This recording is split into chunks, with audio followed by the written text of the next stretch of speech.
Será que o pastor Percival vai estar? Será que vai estar na sexta ou no sábado? Porque tudo que tem sido na minha cabeça idealizado, pensado, com relação a discipular, tem muito a ver com a vida do pastor Percival. Muito a ver. Sabe, pessoal?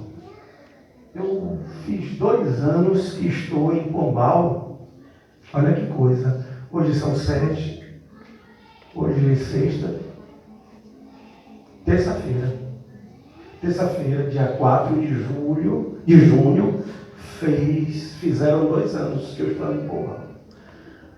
Primeiro momento em Pombal, como pastor já, no primeiro aniversário, nós trouxemos, iluminados pelo Espírito Santo, debaixo de oração, conduzido por Deus, o pastor Edson Moraes. Vocês não conhecem. Ele hoje pastoreia na cidade de Araci, a Igreja Batista Nova Jerusalém. E o pastor Edson Moraes é alguém que, da Associação Nordestina, tem conseguido viver esse projeto de pequenos grupos. Ele é de Serrinha. Não de Serrinha, não, de Barrocas. Ele é de Barrocas. É policial, hoje trabalha em Serrinha, mas mora em Araci. E nós o trouxemos para falar justamente com esse intuito de podermos implantar lá essa ideia de discipulado de uma igreja com propósito a partir também dos pequenos grupos. Aí, no segundo ano, pastor Percival. E por que eu disse que estou louvando a Deus porque ele está aqui? Porque mexeu muito comigo. Eu queria fazer uma coisa, eu pensava, tinha assim o intuito de fazer algo assim que iria ser na minha cabeça o certo, mas depois eu percebi que seria uma coisa de trás para frente. Ia dar certo. Começar pequenos grupos, sem antes entender o que é ser um discípulo. O que é um discipulado? E quando o pastor Percival esteve lá, ele nos motivou a ler um livro de Kate Phillips. Eu tenho colocado na cabeceira da cama, Formação de um Discípulo. E aquilo tem mexido muito comigo. E esse tema tem mexido muito comigo. Agora, estar aqui hoje, precisamente hoje, sabendo que eu fui convidado, está até ali, para estar amanhã, possa ser que eu não possa estar amanhã. Porque eu venho carregado de muitos condicionamentos, pelo fato de estar 2 anos orando, para viver algo a partir do princípio do discipulado, e ainda não está vivendo. Porque não estamos, pastor Percival. Não estamos ainda na PIB de Pombal, vivendo a realidade do discipulado. Possa ser que vocês estejam vivendo. Mas possa ser que a partir de hoje, vocês entendam que também não estejam vivendo. Porque é algo muito sério. E por que, pastor, que você pode não estar aqui amanhã? Porque vocês estão orando há um tempo. Desde quando me convidaram como possibilidade de estar pregando aqui. Lembra que eu esperei um tempo para responder, porque eu possivelmente teria uma outra agenda? Então aqui está tudo sob oração. Debaixo, nós cremos piamente da ação de Deus. Amém. Mas a gente cria expectativas. Olha que coisa, vocês nunca me ouviram pregar.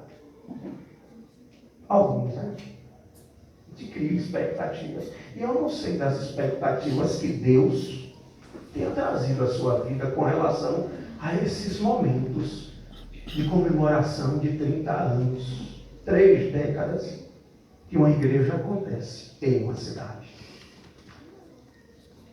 Mas eu tenho plena certeza das expectativas de Deus. Amém. Glória a Deus. Era para que você e eu estivéssemos aqui. Amém. E talvez o que Deus esteja a nos falar nessa noite possa ser o que nós não queiramos ouvir. Mas eu tenho muita certeza disso. Que será com certeza o que nós precisamos ouvir.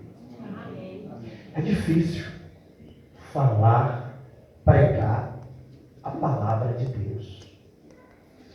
Pode acontecer alguns momentos em que o pregador prega e não é a palavra de Deus. É a palavra dele. É o pensamento dele. Mas às vezes Deus é misericordioso. E a palavra do pregador se confunde com a palavra de Deus. E se isso acontecer nesta noite, toma para a tua vida. Porque quando isso acontece e a gente não toma para a nossa vida, a gente endurece. A gente enrijece. A gente destoa daquilo que seria possibilidade de viver como servos e servas a palavra de Deus. Então eu queria te convidar nessa noite a abrir sua Bíblia, ficando de pé, em Mateus.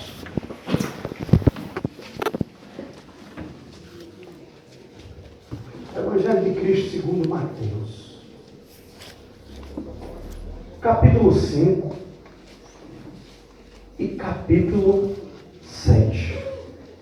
Capítulo 5, verso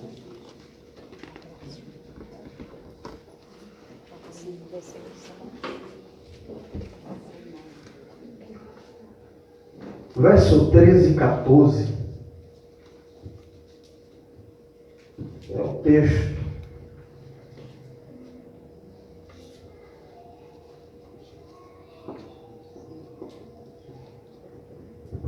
que nós leremos, e depois capítulo 7. Capítulo 5, versos 13 e 14, parte A de cada um deles. Diz assim: vós sois o sal da terra. Parte A do versículo 14. Vós sois a luz do mundo. Vós sois o sal da terra. Vós sois a luz do mundo. Capítulo 7 do mesmo Evangelho, versículo 16, diz assim: parte A, pelos frutos os conhecereis. Vós sois o sal da terra, vós sois a luz do mundo, e pelos frutos os conhecereis. A partir disso aqui eu quero dizer nessa noite, é pelos frutos, é como sal, é como luz. Portanto, na condição de discípulos que vivem o discipulado, que o cristão precisa ser encontrado. Amém. Glória a Deus. Vamos repetir? É pelos frutos, é como sal, é como luz. Portanto, na condição de discípulos que vivem o discipulado, que o cristão precisa ser encontrado. Poder aceitar? A partir desse tema que eu queria pensar nessa noite, poder aceitar, pastor? É a partir desse tema. Porque, meus irmãos, é justamente o que o tema nos sugere. Igreja com propósito discipular. E aí, na base desse tema aí, está Mateus 28. Que a ênfase não é muito ir. A partir do discipulado, não. É ensinar. A ênfase de Mateus no requisito do discipulado não é muito ir. Isso é condição natural para quem se encontra com Cristo. Mas é ensinar. Ensinando-os. Essa é a ênfase. E pensar nisso, irmãos, me fez ficar refletindo durante o tempo em que vocês me deram esse tema. Porque nessa noite, a gente pensa em 3 aspectos, e daqui a gente pode sair com algumas verdades. da palavra de Deus em nós. Primeiro aspecto aqui, irmãos, que eu queria pensar com vocês nessa noite, é o que não pode ser visto como discipulado. Esse é o primeiro aspecto. O tema sugere que é uma igreja com propósito que discipula, mas a gente primeiro precisa entender o que não é discipulado, o que não pode ser visto como discipulado. Então eu pensei aqui em 3 aspectos. O primeiro é que discipulado não pode ser visto como uma ação de fazer convertidos. Discipulado não pode ser visto como uma ação de fazer convertidos, pois proclamar o Evangelho não é o mesmo que fazer discípulos. Parece algo assim, paradoxal, não sei se já passou por sua mente, que isto parece algo absurdo, descabido, um tanto compreensível, mas que talvez seja verdade, irmãos. Por mais paradoxal que pareça ser esta afirmativa, mas nem sempre, ou quase sempre, alguém que até fora convertido se tornou também um discípulo. Está na igreja, se encontrou com a igreja, com a turma da igreja, mas não significa necessariamente que essa pessoa seja um discípulo, já tenha ouvido falar sobre o discipulado, ou que já tenha participado do discipulado. Por quê, pastor? Porque pessoas podem frequentar todas as reuniões da igreja, sem perdê-las um dia sequer, cumprindo todas as disciplinas e dietas, sem contudo serem discípulas de Cristo. Pessoas podem frequentar todas as reuniões da igreja, sem contudo nunca terem sido discipuladas. Eu não sei nem se você já foi discipulado. Talvez já seja a sua realidade, a minha. Frequentamos a igreja, não perdemos um culto. Mas talvez não sejamos discípulos. Nunca ouvimos falar do discipulado. Uma única constatação que atesta essa afirmação é simples e básica. De todas as pessoas que se dizem membros ou congregados, por exemplo, nesta igreja, quantas de fato estão envolvidas diretamente no acontecimento eclesiástico dela? Com quantas pessoas, pastor Sérgio? Você pode contar na hora de carregar os bancos? Na hora de retelhar, na hora da visita.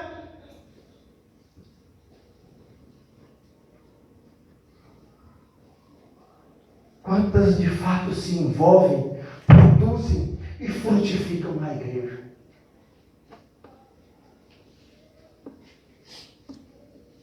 É duro às vezes uma igreja dispor de 100 pessoas, mas apenas 5% desta produzem, enquanto 95% são consumidoras de culto.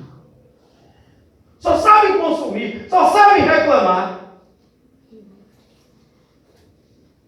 Som alto, pastor, hoje não falou bem, trouxe um camarada lá da Bíblia de Pombal para estar me enchendo o saco. Hein? Ah, meus irmãos! Convertidos igual a discípulo, nem sempre são faces da mesma moeda, irmãos. Amém. Convertidos igual a discípulos, nem sempre são encontrados numa mesma vida. Isso aqui não tem a ver com ir para o céu, gente. O céu não está em nós nos garantir. Essa coisa muito louca aí que as pessoas pensam, não, eu preciso pelejar pelo céu. Não, isso Cristo já fez. Ele disse que todos que foram lançados em sua mão, nenhum deles se perdeu, nem se perderá. Isso aqui tem a ver com produção de vida. Glória a Deus, aleluia, Jesus. Segundo, discipulado não pode ser visto como técnica de crescimento numérico de uma igreja. Isso aqui não é uma base, irmãos, às vezes da mente de um bocado de gente. O que é discipulado? É uma técnica que se usa para a igreja crescer. Discipulado nunca foi técnica. Nós evangélicos temos enxergado discipulado quase sempre como técnica de crescimento numérico, de multiplicação numérica. Especialistas em técnicas de crescimento nos tornamos com essa ideia.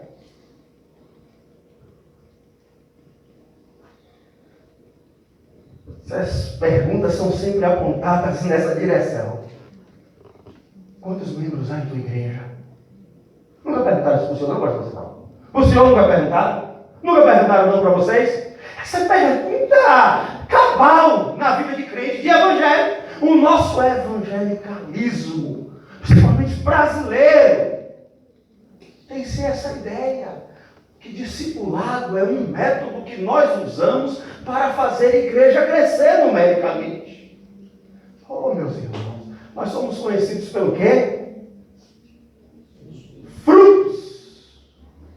Não pelos números. São os frutos. Ah, meus irmãos, eu como pastor, quando encontro com um colega, fatalmente, depois de muita conversa, o assunto que vai chegar, a pergunta que vai chegar é: qual técnica de discipulado que você está usando para crescer a tua igreja? Isso é fato.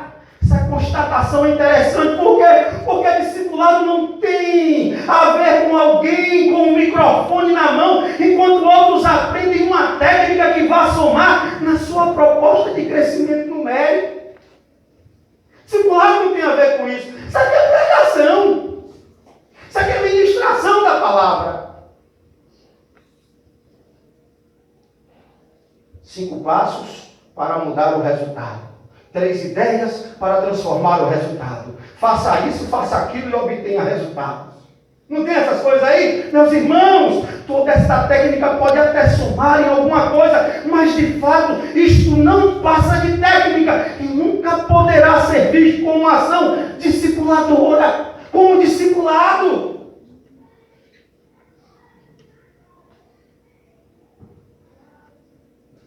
Vamos reunir a igreja e levar lá para o sul do Brasil. Por quê? Porque tem um pastor lá com uma técnica, 3 pensamentos positivos e a igreja cresce.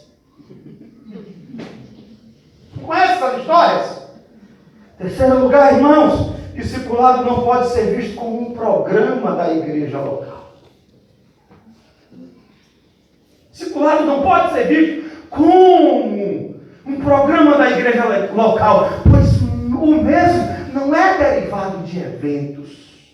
Isso aqui é interessante, irmão, porque o discipulado não se dá a partir dos encontros marcados, irmãos. Por exemplo, no sábado à noite nós temos o encontro dos homens, marcado na igreja, promovido pela SHB, Sociedade de Homens Batistas. Isso não é discipulado. Isso não pode ser visto como discipulado. Aí as mulheres, para não ficar atrás, olha, na terça-feira nós vamos ter um chá das senhoras. Temos que marcar esse encontro. Aí os jovens, né? A Bíblia diz que são fortes, todo vigor. Não podemos ficar atrás. Vamos marcar a segunda e a sexta. Segunda tem o futebol, aí a gente vai botar os mantos ali e trazer o pessoal para cá. E agora, graças a Deus, que isso não acontece aqui, né, pastor? Aqui o negócio está de outro nível, né? Hein? Não é assim não aqui, né? Glória a Deus. Meus irmãos, isso é interessante, irmãos. Discipulado não tem a ver com ensino ministrado. Não se forma ou faz discípulos com um falando e outros anotando. Isso não tem a ver com discipulado. Isso é importante? É. Mas não tem a ver com uma igreja com um propósito de discipulado. Estas ações podem ser qualquer coisa, menos discipulado. Ah, pastor, se não é nada disso que eu estava pensando, discipulado, que é que a Bíblia diz que seja discipulado? Aí esse homem aqui tem uma grande influência nessa noite, viu? Porque ele me apresentou um autor, Mark Phillips. E me fez enxergar algumas questões na Bíblia. Esse certo autor diz sistematicamente sobre o assunto do discipulado, que discipulado nada mais é do que ajudar o outro a também seguir a Jesus. Amém. Glória a Deus. Isso é discipulado. Aleluia, Jesus. Isso é discipulado. Ajudar alguém, ajudar o outro, seja lá quem seja esse outro, a também seguir a Jesus. Esta é a ideia base, o fundamento, a estrutura de tudo que denomina-se biblicamente o discipulado. O que a Bíblia chama de discipulado nada mais é do que relacionamento. Amém. Glória A base do discipulado, a estrutura do discipulado na Bíblia é o relacionamento. Discipulado é relacionamento, é a interação saudável de ajudar o outro a também, de maneira saudável, seguir a Jesus. Aleluia. Glória a Deus. É se envolver com o outro. Amém. Isso é bem interessante, irmãos. Por quê? Porque às vezes o outro está do nosso lado da cama toda noite. Às vezes o outro está no quarto ao lado do nosso. Às vezes o outro, todos os dias, pede para a gente passar o feijão. Todos os dias o outro te pede para fritar um ovo. Para você fazer um suco para ele. O outro às vezes te pede até pesca na sala de aula. Dá uma bola aí, cara. Isso é interessante, irmãos, porque se discipulado tem na sua base relacionamento, pastor Percival, a gente não pode se perder disso, porque foi isso que o mestre nos ensinou. Foi isso que o mestre nos disse que teríamos que fazer. Se com ele encontramos, precisamos voltar, interagindo, convivendo, se relacionando com o outro, Amém. ajudando o outro a também seguir na direção onde nós passamos. Glória a Deus. Aleluia, Jesus. O encontro com Cristo. Amém. A gente faz o caminho inverso. A gente primeiro quer evangelizar para depois se relacionar.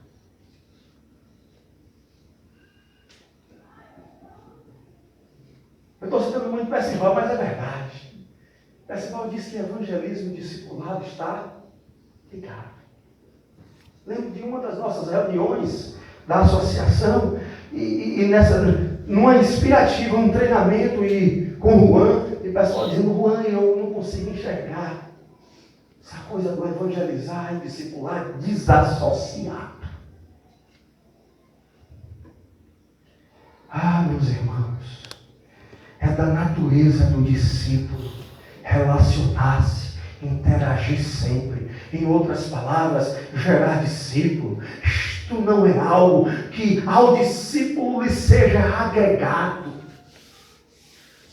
Quem se entende como discípulo já deve se perceber como alguém convidado por Jesus a se relacionar com, a interagir com, na perspectiva do discipulado, na perspectiva de constatar-se discípulo e tornar o outro também discípulo seu, não, de Cristo. Amém. Para Cristo, para o louvor da glória de Cristo. Amém, Jesus. Glória a Deus. Aleluia, Jesus. Discipulado é alguém que morreu para si e assim pode multiplicar. Amém, Jesus. Isso é discipulado. Agora, é agora que a porca torce o rabo. É, irmãos.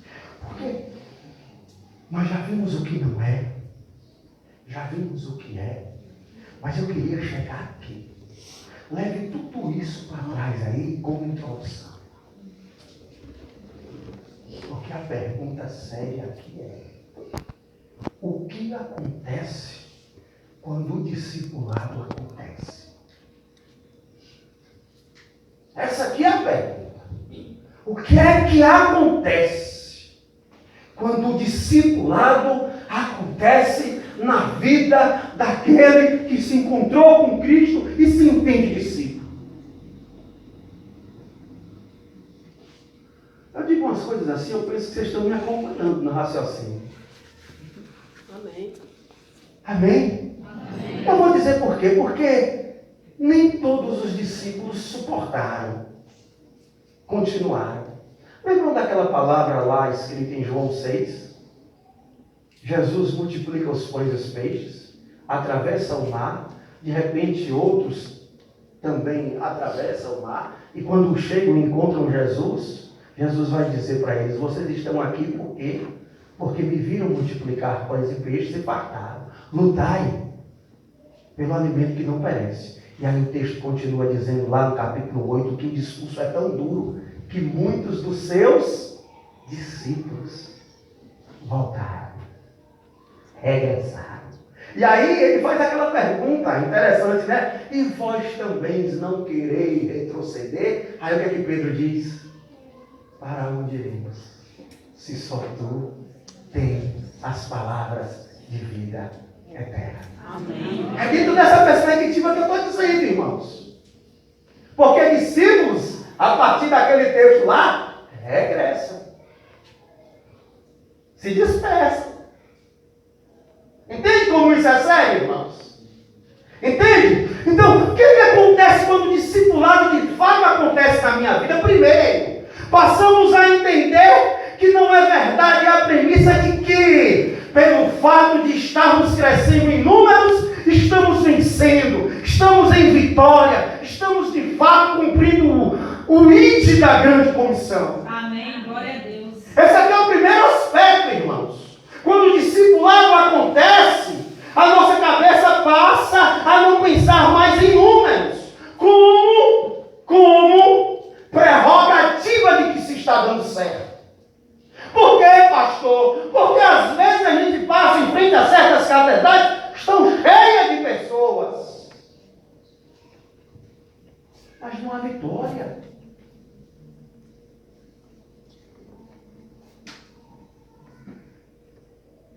Não há vidas vencendo. Deixa eu melhorar. O reino de Deus não está vencendo. Isso aqui é interessante, irmãos. Não podemos acreditar que estamos vencendo pelo fato de estarmos crescendo em número. Isso é coisa muito doida. Fato é que os números podem até levar a imagem, passar a ideia de que estamos dando certo, mas o número pode ser, e quase sempre tem sido, o que revela o nosso fracasso. Eu vou mostrar para vocês por quê. Nós somos aproximadamente, no Brasil, 42,3 milhões de evangélicos.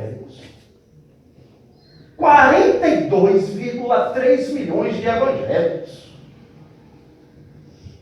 Mas não temos conseguido ditar o tom da nossa nação, da nossa região, do nosso estado, da nossa cidade, às vezes da nossa igreja, da nossa família, do nosso casamento, enfim, da própria vida.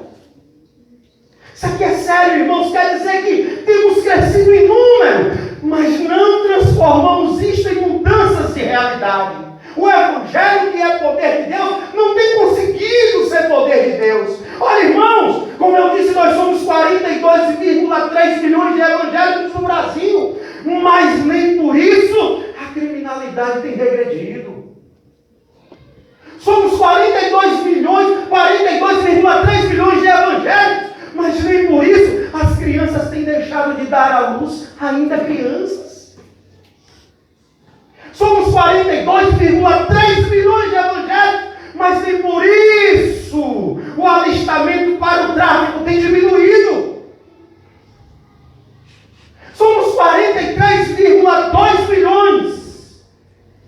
42,3 milhões de evangélicos. Mas nem por isso os jornais têm deixado de noticiar fraude dos poderes constituídos. E muitas vezes essas fraudes através de evangélicos eleitos. Nós somos 42,3 milhões de evangélicos, mas nem por isso temos conseguido sair da posição de 4º lugar em população carcerária no mundo. 42,3 milhões de evangélicos, mas nem por isso o aborto tem diminuído no Brasil. 43,2 milhões de evangélicos, e nem por isso o índice de divórcios e de divórcios de evangélicos tem recuado. 42,3 milhões de evangélicos, e nem por isso temos deixado de ver suicídios, e suicídios muitas vezes de pastores, crescerem alargamente os seus índices. Quase 60% da população vive e convive com depressão contínua.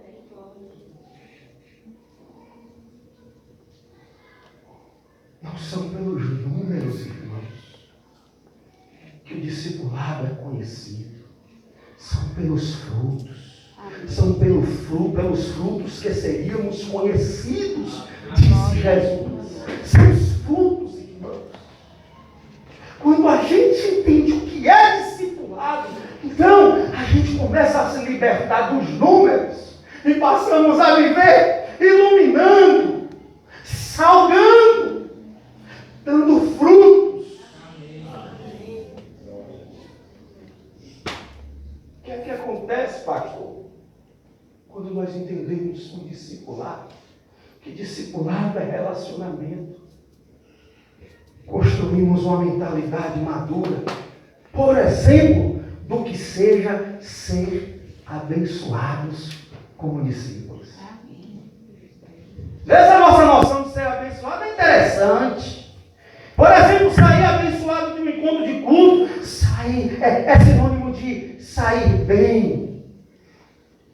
Sair para alguém que é cristão, envolvido, consciente do discipulado, é mais ou menos assim: eu fui abençoado. Por quê, pastor? Porque saí melhor, mais confortável, felizinho, agradávelzinho. Esse tem sido o nosso conceito de sermos abençoados. Fui ao culto, me arrepiei todo, que não é problema. Fui ao culto, o pastor me fez sair assim. Não tem esses conceitos? Aqui não acontece não, né? Aqui ninguém pensa assim. Aqui ninguém pensa assim, meus irmãos. O que eu creio é que a palavra de Deus tem duas funções na vida dos discípulos. Ela consola os atribulados e atribula os consolados. Negócio doido é esse, pastor? Eu explico. A palavra de Deus, ela tem o poder de consolar os atribulados. Mas ela também tem poder de atribular os que são consolados, né? Os atribulados pelos Espíritos eram por Cristo consolados. Lembram dessas passagens? Mas aqueles que depois de consolados por Cristo eram atribulados pelo Espírito Santo, compungidos pelo Espírito Santo para consolar outros, levar outros a se tornarem parecidos com Cristo, tornando-se discípulos cristãos. Isso é sinônimo de ser abençoado. Pastor, nós estamos falando da igreja de Cristo, e é por isso que a situação se agrava, pois somos as pessoas que Ele, Cristo, chamou para compor esta igreja, que por sinal é seu corpo. Amém. Eu e você. Amém, Jesus. Não dá para ter a ideia como discípulo de Cristo que somos abençoados porque não há problemas que nos circunscrevam. Não dá para entendermos simplesmente que o que acreditamos como bênção de Deus vinha revestida, transvestida do carro zero todo ano, da compra da fazenda, do prédio, do apartamento.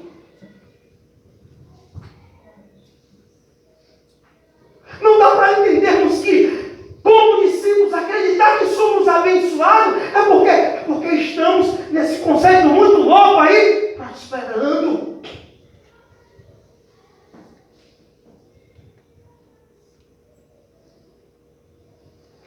O Evangelho se completa em duas ações, irmãos. Vinde e ide. Essas são as duas ações que fazem com que o Evangelho se complete. Começa no vinde. Vinde a mim, todos os que estão cansados e sobrecarregados. Uma vez que fomos tratados, ele diz, ide, portanto, no caminho do Evangelho e anunciai e ensinai. Essa é a tribulação santa, que só o Espírito pode promover. Porque não dá, pastor.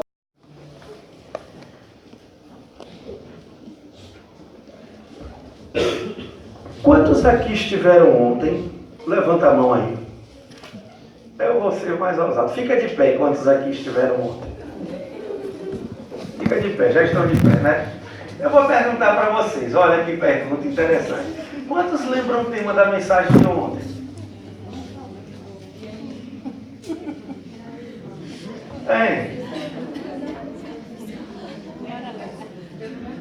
É pelos frutos, é como sal, é como luz, que precisamos ser encontrados como seguidores, discípulos, na igreja do Senhor. Vamos repetir? É pelos frutos, como sal, e como luz, que precisamos ser encontrados como seguidores de Cristo, que o seguem como discípulos. É pelos frutos, é como sal, é como luz, que precisamos ser encontrados. E hoje eu queria ler um texto. Evangelho de Jesus Cristo, segundo João, capítulo 1, versículo 29 a seguir. Depois que eu ler o texto, eu vou pedir 30 minutos da sua atenção. Só 30, presta bem atenção. Depois que eu ler o texto, eu vou pedir 30 minutos da sua atenção. Mas o que passar desses 30 minutos, você recebe como de procedência benigna para a sua vida. Tá certo? Amém? Então eu só vou pedir 30, mas o que passar desses 30 aí, você vai fazer assim, eu recebo como de procedência benigna da parte de Deus para a minha vida. A partir do versículo 29, diz assim um texto. No dia seguinte, João viu Jesus, que vinha em sua direção, e disse, este é o Cordeiro de Deus que tira o pecado do mundo. É sobre este que eu falei, depois de mim vem um homem que está acima de mim, porque ele já existia antes de mim. Eu não o conhecia, mas para que ele fosse manifestado a Israel, vim batizando com água. E João deu testemunho, dizendo, vi o Espírito descer do céu como pomba e permanecer sobre ele. Eu não o conhecia, mas aquele que me enviou para batizar com água disse-me, aquele sobre quem vires descer e permanecer o Espírito, este é o que batiza com o Espírito Santo. Eu mesmo vi e já vos dei testemunho de que este é o Filho de Deus. No dia seguinte, João estava ali outra vez com 2 dos seus discípulos. Com 2 dos seus discípulos. Com 2 dos seus discípulos. E olhando para Jesus, que por ali passava, disse, este é o Cordeiro de Deus. Os 2 discípulos ouviram-no dizer isso e passaram a seguir Jesus. Os 2 discípulos ouviram-no dizer isso e passaram a seguir Jesus. Os 2 discípulos ouviram-no dizer isso e passaram a seguir Jesus. Voltando-se e vendo que o seguiam, Jesus perguntou-lhes, que desejais? Eles disseram, Rabi, que significa mestre, onde te hospedas? Ele respondeu, vinde e vereis. Foram, pois, e viram onde ele se hospedava, e passaram um dia com ele. Era cerca da 10ª hora. André, irmão de Simão Pedro, era um dos dois que ouviram João falar e seguiram Jesus. O primeiro que ele encontrou foi Simão, seu irmão, e disse-lhe: achamos o Messias, que significa Cristo, e o levou a Jesus. Este fixou nele o olhar e disse: tu és Simão, filho de João. Será chamado Cefas, que significa Pedro. Que Deus aplique a porção da sua palavra aos nossos corações. Amém. Um estilo de vida chamado discípulo. Um estilo de vida chamado discípulo. É sobre isso que eu queria pensar nesta noite. Eu poderia dar alguns dados aqui. Mas queria perguntar a vocês, fazer mais uma pergunta. Quantos aqui conhecem a história do apóstolo Pedro? Levanta a mão. Quantos aqui conhecem a história do apóstolo Pedro? Faça assim. Conhecem a história de Pedro? Vocês conhecem a história de Pedro? Eu creio que todos sabem, pois já puderam ler, principalmente no livro de Atos, como este homem fora usado por Cristo. A história de Pedro é fantástica. A intrepidez, o arrojo na fé, os milagres através da sua vida que foram realizados por Cristo, a sua atitude de negação a Cristo. Como Pedro tornara-se uma das colunas apostólicas na igreja cristã. Há 2 cartas de inspiração divinas escritas por Pedro. Enfim, sem dúvida alguma, o encontro de Pedro com Cristo foi de grande impacto para o mesmo, que até o seu nome foi mudado. Simão para Cefas, que traduzido é Pedro. A gente fica pensando assim, sem dúvida alguma, irmãos, o apóstolo Pedro foi um personagem histórico importantíssimo para a igreja cristã. Pedro, um grande discípulo de Cristo. Pergunta que surge aqui nesse texto: o que seria de Pedro se não fosse André? O que seria da biografia deste homem se não fosse seu irmão André? A história desse texto é uma história de Jesus, sobre Jesus, mas é uma história de Jesus com discípulos.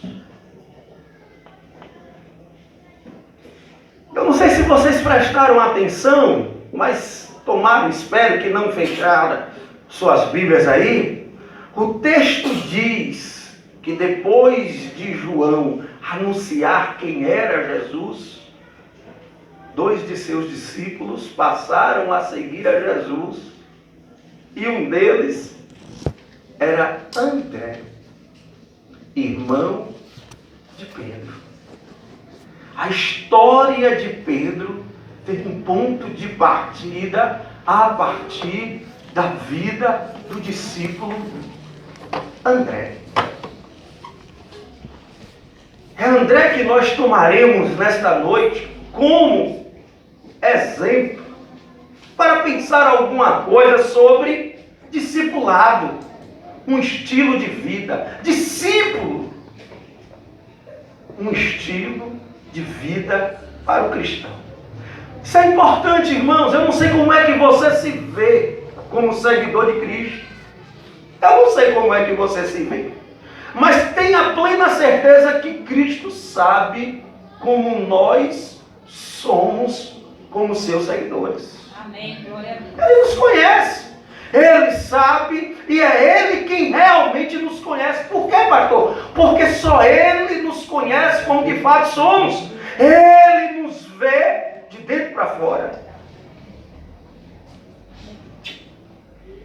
Eu queria nessa noite pensar com vocês a partir desse texto, respondendo pelo menos 4 perguntas que esse texto nos sugere sobre o discipulado como estilo de vida. A partir, tomando por base André, como essa referência de consciência prática desta verdade.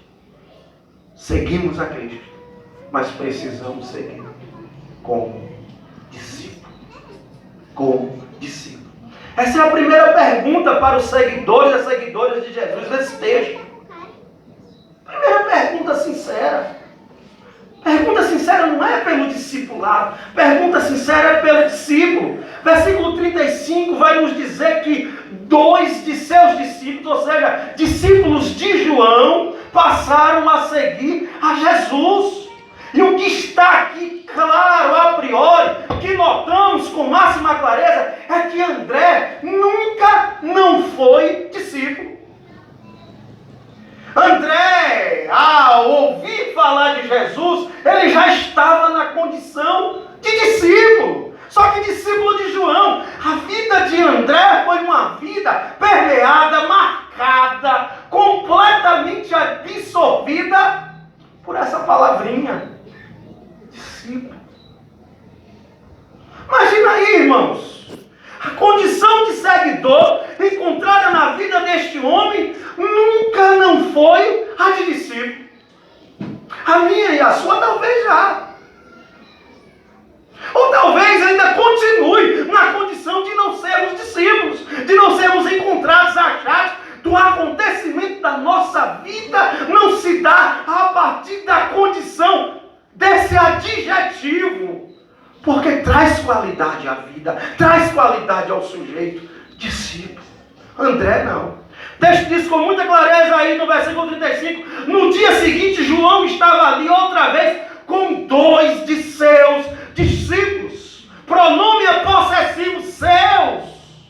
O adjetivo aqui é discípulo. 2 sujeitos que o seguiam na condição já de discípulos, irmãos. Por quê? Porque no reino de Deus não dá para acontecer como seguidor sem o adjetivo discípulo.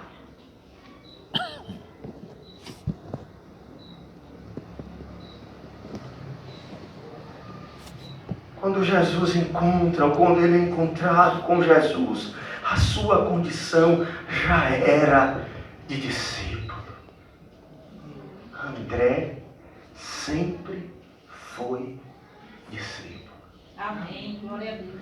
Pergunta aqui mas o que significa discípulo? Discípulo é aquele ou aquela que tem no seu acontecimento de seguidor, seguidora, consciência da exigência de renúncia do eu em prol daquilo ou daquele que se decidiu seguir.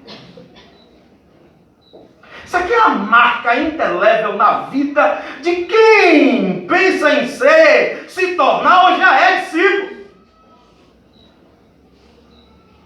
A renúncia do eu. Discípulo é aquele ou aquela que tem no seu acontecimento prático de vida. Essa renúncia, quando exigida, nos é em prol daquilo ou daquele que se decidiu seguir. Discípulo, ser discípulo implica seriamente, completamente, irreversivelmente no renunciar. Não dá para renunciar tendo eu comandando, dando a tônica, tendo as rédeas da nossa vida em suas mãos. Porque o eu tem vida própria, pastor Sérgio. O eu parece um sujeito que nos habita. O eu parece um sujeito que quase sempre tem as rédeas da nossa vida na nossa mão. E a condição de André nos ensina aqui que o pré-requisito essencial, fundamental para tornar-se discípulo, qualquer pessoa que se não tenha experimentado a morte de si mesmo, não pode ser qualificado como discípulo. Você pode ser tudo.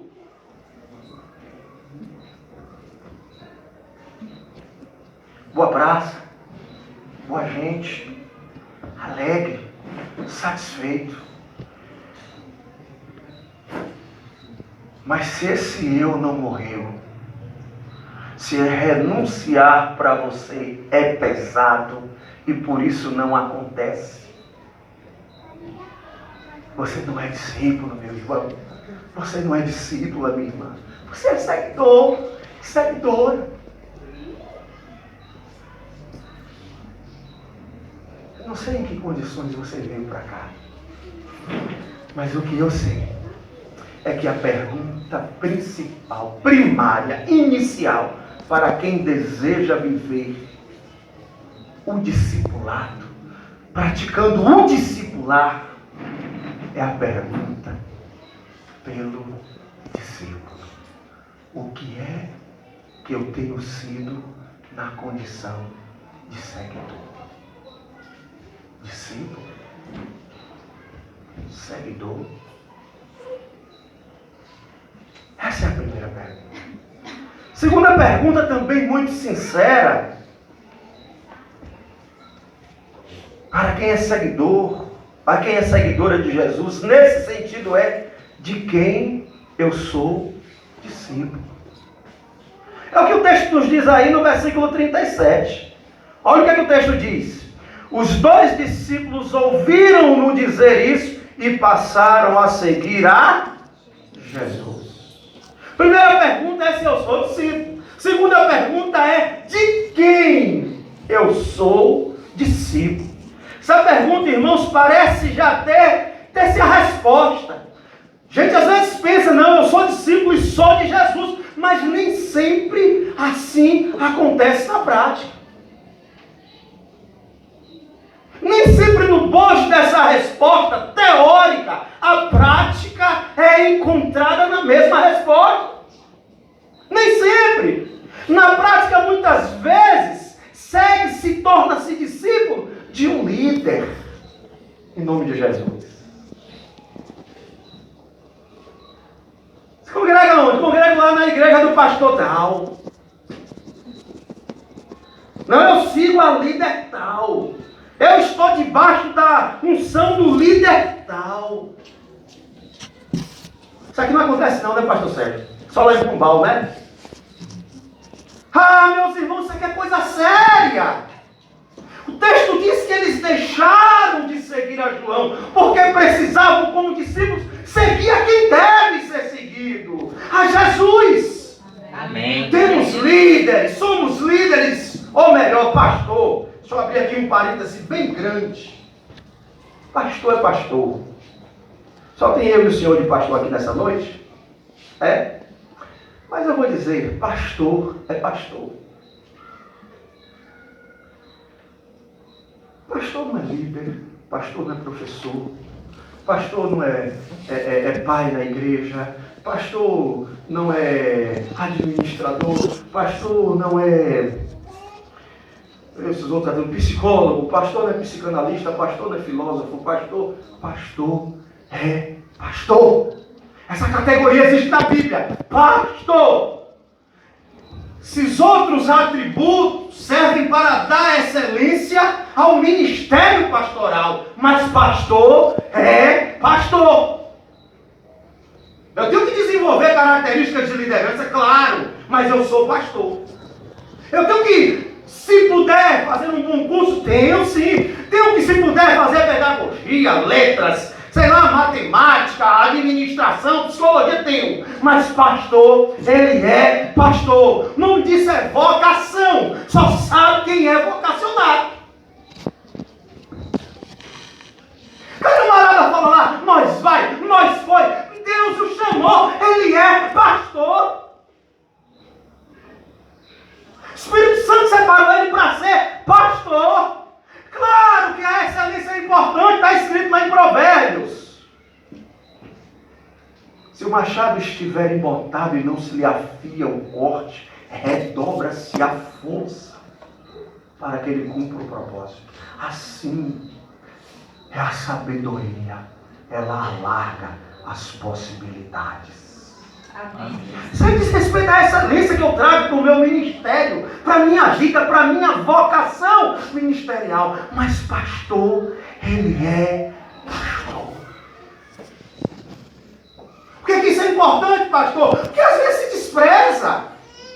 Hoje, determinadas igrejas, esse parente é bem grande mesmo, determinadas igrejas olham o currículo. Não, é filósofo, fez direito, fez psicanálise. Não estou dizendo que isso seja errado, mas eu estou dizendo que o que qualifica alguém para assumir um ministério pastoral de uma igreja para tentar unir o seu ministério pessoal com um acontecimento ministerial de uma igreja é a vocação pastoral. Agora, é claro que eu não sou louco de dizer que